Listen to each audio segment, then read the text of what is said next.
సంస్కృతి సంప్రదాయాలను కాపాడేందుకు భగవద్గీత కంఠస్థ పోటీలు దోహదపడతాయని ఆలయ ఈవో హరిప్రసాద్ పేర్కొన్నారు. స్థానిక రామలింగేశ్వరపేటలోని శ్రీ రామలింగేశ్వర స్వామి దేవస్థానంలో బుధవారం భగవద్గీత కంఠస్థ పోటీలను, సంక్రాంతి వేడుకలను ఘనంగా నిర్వహించారు.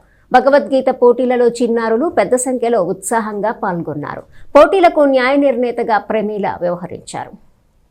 ఈ సందర్భంగా ఆలయం హరిప్రసాద్ మాట్లాడుతూ సంక్రాంతి పండుగ విశిష్టతను పిల్లలకు తెలియజేసేందుకు ఆలయంలో 3 రోజుల పాటు కార్యక్రమాలు నిర్వహించడం జరుగుతుందని అన్నారు. భోగి పండుగ పురస్కరించుకొని పిల్లలకు భగవద్గీత కంఠస్థ పోటీ నిర్వహించడం జరిగిందని, అనంతరం భోగి పండ్లు పోసి ఆశీర్వదించినట్లు తెలిపారు. కార్యక్రమంలో ఆలయ అర్చకులు వడ్లమూడి రాఘవేంద్ర, వరప్రసాద్, శైలజ, బాలకృష్ణ మాస్టర్, పలువురు స్థానికులు పాల్గొన్నారు. శ్రీ దుర్గా పార్వతీ సమేత రామలింగేశ్వర స్వామి దేవస్థానం రామలింగేశ్వరపేట నందు ఈరోజు సంక్రాంతి సంబరాల్లో భాగంగా దేవాలయ ప్రాంగణంలో భగవద్గీత కంఠస్థం చిన్నారులకి భోగిపళ్ళు పోయటం జరిగింది. ఈ కార్యక్రమంలో స్థానికంగా ఉన్న బాలకృష్ణ మాస్టారు, సామవేదం సత్యనారాయణ శర్మ గారు తదితర పెద్దలందరూ పాల్గొని చిన్నారులకు ఆశీర్వచనం ఇచ్చున్నారు. కానీ ఈ కార్యక్రమం ఘనంగా జరిగిందని తమకు తెలియపరుచుకుంటున్నాను.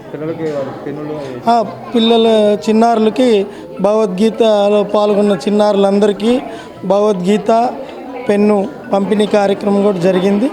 పాల్గొన్న ప్రతి ఒక్కరికి సంక్రాంతి సంబరాల్లో భాగంగా కనుమ రోజు గోపూజ మహోత్సవం దేవాలయం ప్రాంగణంలో జరిగింది. ఈ కార్యక్రమం కూడా అందరూ పాల్గొన్నారు. ఈరోజు మన శివాలయ ప్రాంగణంలో భగవద్గీత పోటీలు మరియు చిన్నపిల్లలందరికీ కూడా భోగిపళ్ళ కార్యక్రమం ఎంతో దిగ్విజయంగా జరిగింది. అందరూ కూడా పాల్గొని ఈ కార్యక్రమాన్ని దిగ్విజయం చేశారు.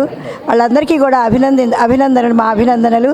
చిన్నపిల్లలందరికీ శుభాశీస్సులు, పెద్దవాళ్ళందరికీ